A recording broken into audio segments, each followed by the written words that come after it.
ॐ ह्रौं काली महाकाली किली किली फट स्वाहा। सभी लोगों को जय श्री राम, जय हनुमान जी महाराज की। आज हम गर्भ रक्षा एक काली शाबर मंत्र है जो कि बुंदेलखंडी शाबर मंत्र है, उसका विधि विधान आपको इस वीडियो में बताने वाले हैं और हम मंत्र का श्रवण भी आपको कराने वाले हैं। मंत्र का श्रवण करने के लिए इस वीडियो से रिलीज होने के पहले वाला वीडियो आप देख लीजिएगा, तो इस मंत्र का श्रवण आपको उपलब्ध हो जाएगा। वैसे भी यह मंत्र हम अपने सभी चैनलों पर लगभग एक बार श्रवण करा चुके हैं और इसका विधि विधान भी बता चुके हैं, लेकिन काफी समय हो गया, लोगों को खोजने में परेशानी हो जाती है। इसलिए चलिए इस मंत्र का विधि विधान जान लेते हैं। इस मंत्र का कोई व्यक्ति प्रयोग करता है तो समझ लीजिए हर प्रकार के शत्रु का तो शमन होता ही होता है। इसके अलावा भूत प्रेत बाधा, तंत्र बाधा, मरघट की बाधा, मशान की बाधा, तमाम प्रकार की ये जो बाधाएं होती हैं इस मंत्र के पाठन करते ही, प्रयोग करते ही दूर भाग जाती हैं। माता काली शमशान की देवी मानी जाती हैं। वैसे अनेकानेक माता भगवती के रूप हैं, अनेकानेक रूपों में इनका पूजन होता है, अनेकानेक रूपों में इनकी साधना और सिद्धि करी जाती है। लेकिन आज जो मंत्र है विशेषतः यह शत्रुनाशक मंत्र है और गर्भ रक्षा मंत्र माना जाता है। अक्सर देखा जाता है नकारात्मक ऊर्जा के कारण, प्रेत बाधा के कारण गर्भ खराब हो जाते हैं कई लोग और उन्हें पुत्र सुख प्राप्त नहीं हो पाता, संतान सुख प्राप्त नहीं हो पाता।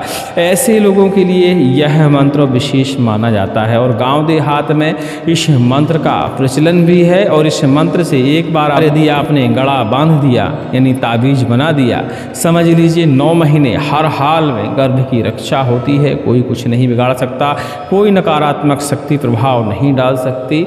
ऐसे इस मंत्र के प्रमाण माने जाते हैं। इसके अलावा यदि आप भूत प्रेत बाधा से परेशान हैं, तंत्र बाधा परेशान हैं, तो इस मंत्र को आप झाड़ा के रूप में प्रयोग कर सकते हैं। तुरंत ही भूत प्रेत बाधाएं और तंत्र बाधा, नकारात्मक ऊर्जा दूर हो जाती है। देखिए विधियां बताने में तो आसान लगती हैं, लेकिन जब इनको हम करने जाएं तो इनमें बहुत ज़्यादा कठिनाई होती है। इसी प्रकार इस मंत्र में भी कुछ कठिनाइयाँ तो हैं ही हैं, लेकिन हम प्रयास करते हैं कि साधारण विधि आपको बता पाएं जिससे आप कर पाएं। गुप्त नवरात्रि बहुत जल्दी ही आने वाली है और गुप्त नवरात्रि में इस मंत्र का विधि विधान करने के बाद आप इस मंत्र का परोपकार में प्रयोग कर सकते हैं। जैसे कोई प्रेत शक्ति से परेशान है, तंत्र शक्ति से परेशान है, यहाँ तक कि रोग बाधा भी है, तब भी इस मंत्र से आप झाड़ा लगा सकते हैं, लाभ मिल जाता है। अक्सर आपने सुना होगा पुराने लोग या गांव देहात में कि बहुत सारे ऐसे रोग हैं जिनको झाड़ने से ठीक किया जाता है। तो समझ लीजिए कि इस मंत्र में भी कुछ ऐसी ऊर्जा तरंग है जिससे हम झाड़ा लगाते हैं किसी व्यक्ति को तो उसके रोग में राहत मिल जाती है। लगातार यदि हम मंत्र का प्रयोग करते हैं तो रोग पूर्णतया ठीक भी हो जाते हैं। लेकिन आज का विज्ञान का युग चल रहा है तो हमें दोनों तरफ ध्यान देना चाहिए। साधना, भक्ति, सिद्धि, मंत्र, इन सब के प्रति हमें श्रद्धा तो नहीं खोनी चाहिए, लेकिन हमें डॉक्टरों की तरफ भी ध्यान देना चाहिए। ऐसा ना हो कि मंत्र से आपको आराम लग जाए तो आप डॉक्टरों के पास जाना ही छोड़ दें, और ऐसा करने से बीमारियां कई बार बिगड़ जाती हैं। क्योंकि अक्सर देखने को मिलता है शरीर में जब लंबे समय तक नकारात्मक ऊर्जा रहती है तो शरीर में बीमारियां हो जाती हैं, और जब हम झाड़ा लगाते हैं, तंत्र मंत्र करते हैं, तंत्र कटवाते हैं तो भूत प्रेत बाधा तो भग जाती है, निकल जाती है। तो उसके निकलने के साथ हमको कुछ % आराम देखने को मिलता है। लेकिन भूत प्रेत के द्वारा जो शरीर में बीमारियां उत्पन्न हो गई हैं उन बीमारियों का औषधि से इलाज किया जाता है। इसलिए हमने कहा झाड़ा फूकी करने के बाद डॉक्टरों के पास आपको जाना चाहिए, उचित सलाह लेनी चाहिए और पहले भी डॉक्टरों को दिखाते रहना चाहिए। मंत्र तंत्र अलग विषय हो जाता है, श्रद्धा का विषय हो जाता है, लेकिन औषधीय उपचार एक अलग चीज है। ठीक है, तो दोनों तरफ हमें ध्यान देना चाहिए। काली गर्भ रक्षा मंत्र एक बहुत शक्तिशाली मंत्र है। इस मंत्र का पहले प्रयोग जान लेते हैं और फिर हम इसका आपको शॉर्टकट में विधि बताएंगे जो आप कर पाएं। प्रयोग करने के लिए जैसे किसी का बार बार गर्भ खराब हो जा रहा है, बार बार उसके पेट में दिक्कत आ रही है, तो एक धागा ले लीजिए काले रंग का और औषधियाँ कुछ हैं जैसे परवीर और पनस, ये सर्वसिद्धित औषधियों में इनकी गिनती आती है। आप चाहे नार आकर्षण कवच वाली जो औषधियाँ होती हैं उनका प्रयोग भी कर सकते हैं, लेकिन ये 3 औषधियाँ आपको आसानी से मिल जाती हैं। इन 3 औषधियों का भी आप प्रयोग करें तो भी लाभ हो जाता है। क्या क्या?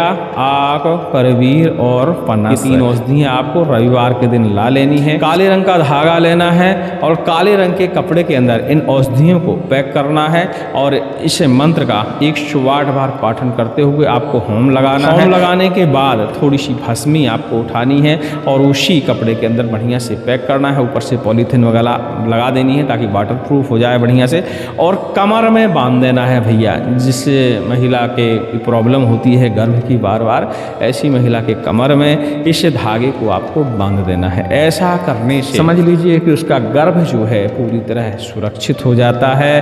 कोई भी बुरी शक्ति गर्भ का कुछ भी नहीं बिगाड़ पाती है और इसके अच्छे खासे प्रमाण दिखे जाते हैं। गांव देहात में जाएंगे, किसी से भी कहेंगे कि गड़ा बना दीजिए गर्भ सुरक्षा के लिए, तो 80% लोग यदि बुंदेलखंड के हैं तो इसी मंत्र से गड़ा बना के पहना देते हैं और समझ लीजिए पूर्ण सुरक्षा गर्भ की हो जाती है। भूत प्रेत बाधा होने पर इस मंत्र का पाठन करते हुए जल से आप झाड़ा लगा सकते हैं, जल का छिड़काव कर सकते हैं।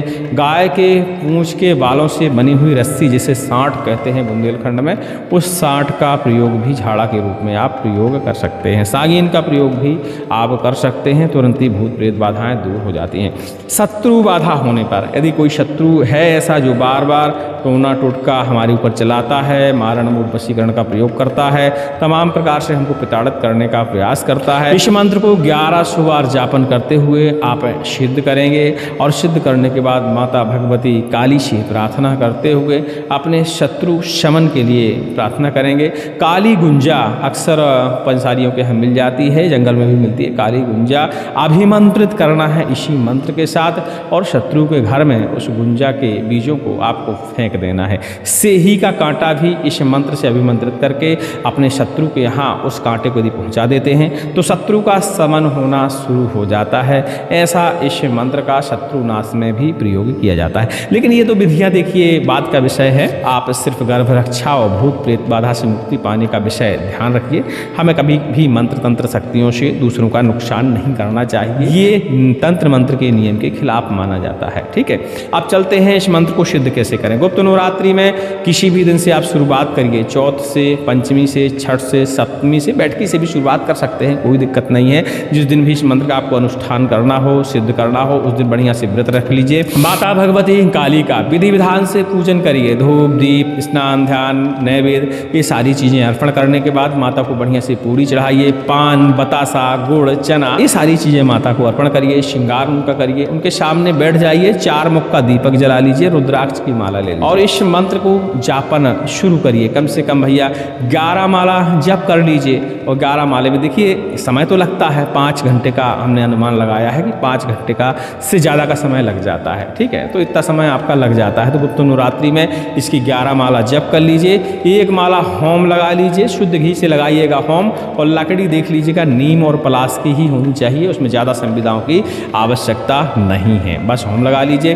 होम लगाने के बाद आप जो अग्नि है उसको ठंडा होने के बाद उसकी भस्मी को बढ़िया से छान कर रख लीजिए। बस यह मंत्र आपका सिद्ध हो जाता है। इसके बाद चाहे इसे आप झाड़ा के रूप में प्रयोग करें, चाहे गर्भ सुरक्षा में प्रयोग करें, चाहे शत्रुनाश में प्रयोग करें, वो आपके ऊपर निर्भर करता है। गर्भ सुरक्षा के लिए जो आपने हवन किया है, होम किया है, उस भस्मी का भी ताबीज के रूप में आप प्रयोग कर सकते हैं, तो भी वह अच्छी तरह कवच की तरह काम करता है। कोई भी बुरी शक्ति गर्भ के ऊपर घात नहीं पहुंचा सकती। इतना ही इस मंत्र का विधान है, ज़्यादा बड़ा विधान नहीं है। विस्तार में जाएंगे तो बहुत लंबी विधि हो जाती है, शॉर्टकट में समझ लीजिए। गुप्त नवरात्रि में आसान होता है, आपको डरने की बिल्कुल आवश्यकता नहीं है, क्योंकि इसमें आपको ना तो घेरा लगाना है, ना कीलन करना है, ना ही सुरक्षा कवच का प्रयोग करना है। मात्र गुरुमुख से इस मंत्र को श्रवण करना है, गुरु से आज्ञा लेनी है और इस मंत्र की आपको साधना कर लेनी है, सिद्धि कर लेनी है। बस इस मंत्र का प्रयोग कर लेना है, तुरंत ही यह मंत्र कार्यशील हो जाता है। वैसे भी यह मंत्र सुनने से भी लाभ देता है। हमने इस मंत्र का श्रवण आपको उपलब्ध कराया है, इस वीडियो से पहले वाला वीडियो आप देख लीजिएगा तो इस मंत्र का श्रवण आपको उपलब्ध हो जाएगा। बहुत सारे लोगों को तो सुनने से ही लाभ हो जाता है इस मंत्र से, और जिनको सुनने से लाभ हो जाए भैया वही साधना करें तो उनको जल्दी हो जाती हैं। समझ लीजिए कि उनके कार्य इस मंत्र के प्रभाव से शीघ्र ही बनने लगते हैं। स्वास्थ्य के चलते हम ज़्यादा देर बोल नहीं पाते, इसलिए थोड़ा सा आप विस्तार से नहीं बता सकते। अधिक जानकारी के लिए टेलीग्राम में आप संपर्क कर लीजिएगा। बाकी गुप्त नवरात्रि में जब इसकी आप साधना करें तो एक बार हमें फ़ोन लगा लीजिएगा, तो तो कुछ यदि रह गया हो बताने में तो वो सारी चीज़ें हम आपको बता देंगे। सभी को जय श्री राम, जय हनुमान जी महाराज। मंत्र एक बार सुनेंगे ताकि आप कंफ्यूज ना हो कि कौन सी मंत्र की हमने आपको इस शॉर्टकट विधि बता दी है। ओम काली काली महाकाली दोनों हाथ बजावे ताली, बात करत बादिया मारे करे बदिया राण, रक्त मांस को भक्षण करे 9 महीने गर्भ की रक्षा करे, शूका गर्भ जे आए भूत मारे प्रेत मारे भूतन करे आहार, काली माता कल कल करे काली जी पे मन्ना है, काली होवे आसन रास काली पीली धनिया, काले पीले बान बैरी माल मरघट पहुंचावे, जार बार लकड़ी धुआं उड़ावे, फिर मरघटिया मशाने खाए, तब सत्यमाई काली कहाय ओम ह्रौम काली महाकाली किल किली फट स्वाहा। ओम काली काली महाकाली दोनों हाथ बजावे ताली, बात करत बादिया मारे करे बदनिया राण, रक्त मांस को भक्षण करे 9 महीने गर्भ की रक्षा करे, सूखा गर्भ जे आए भूत मारे प्रेत मारे भूतन करे आहार, काली माता कलकल करे काली जी पे मन्ना है, काली होवे आस निरास काली पीली धनिया, काले पीले बान बैरी मार मरघट पहुंचावे, जार बार लकड़ी धुआं उड़ावे, फिर मरघटिया मशाने खाए, तब सत्यमाई काली कहाय ओम ह्रौम काली महाकाली किल किली फट स्वाहा। इस तरह का ये सावर मंत्र है, डिस्क्रिप्शन में चेक कर लीजिएगा। बहुत ही आसान सावर मंत्र है, कंठस्थ करिएगा और इसे सुन के ही कंठस्थ करिएगा तो इसके जो लक्षण हैं आपको समझ में आ जाएंगे। फिर इसका साधारण विधि विधान से जो आपको आता हो, ज़्यादा गटर पटर नहीं करिएगा, एकदम साधारण। पहले माँ भगवती को स्नान कराइएगा, फिर उनका विधि विधान से पूजन करिएगा, प्रार्थना करिएगा और इसका एकदम जाप करिएगा और हवन कर दीजिएगा बस। और अटर बटर नहीं करना है। कई लोग सोचने लगते हैं कि तामसिक पूजा कर दें, मांस चढ़ा दें, बलि चढ़ा दें, ये सब नहीं करना है। एकदम साधारण पूजा करिए। ज़्यादा हो तो आप नींबू की बलि चढ़ा सकते हैं, नींबू काट के चढ़ा सकते हैं, इतना ही करिएगा बस, इससे ज़्यादा नहीं करिएगा कुछ। क्योंकि जब ज़्यादा पूजा पाठ हम करने लगते हैं तो उसमें कहीं ना कहीं चूक हो जाती है। और साधारण करेंगे तो साधारण तो हमको आती है क्योंकि हम डेली करते हैं, तो उसमें चूक नहीं होती है। ठीक है, तो ध्यान दीजिएगा। सभी को जय श्री राम, जय हनुमान जी महाराज की।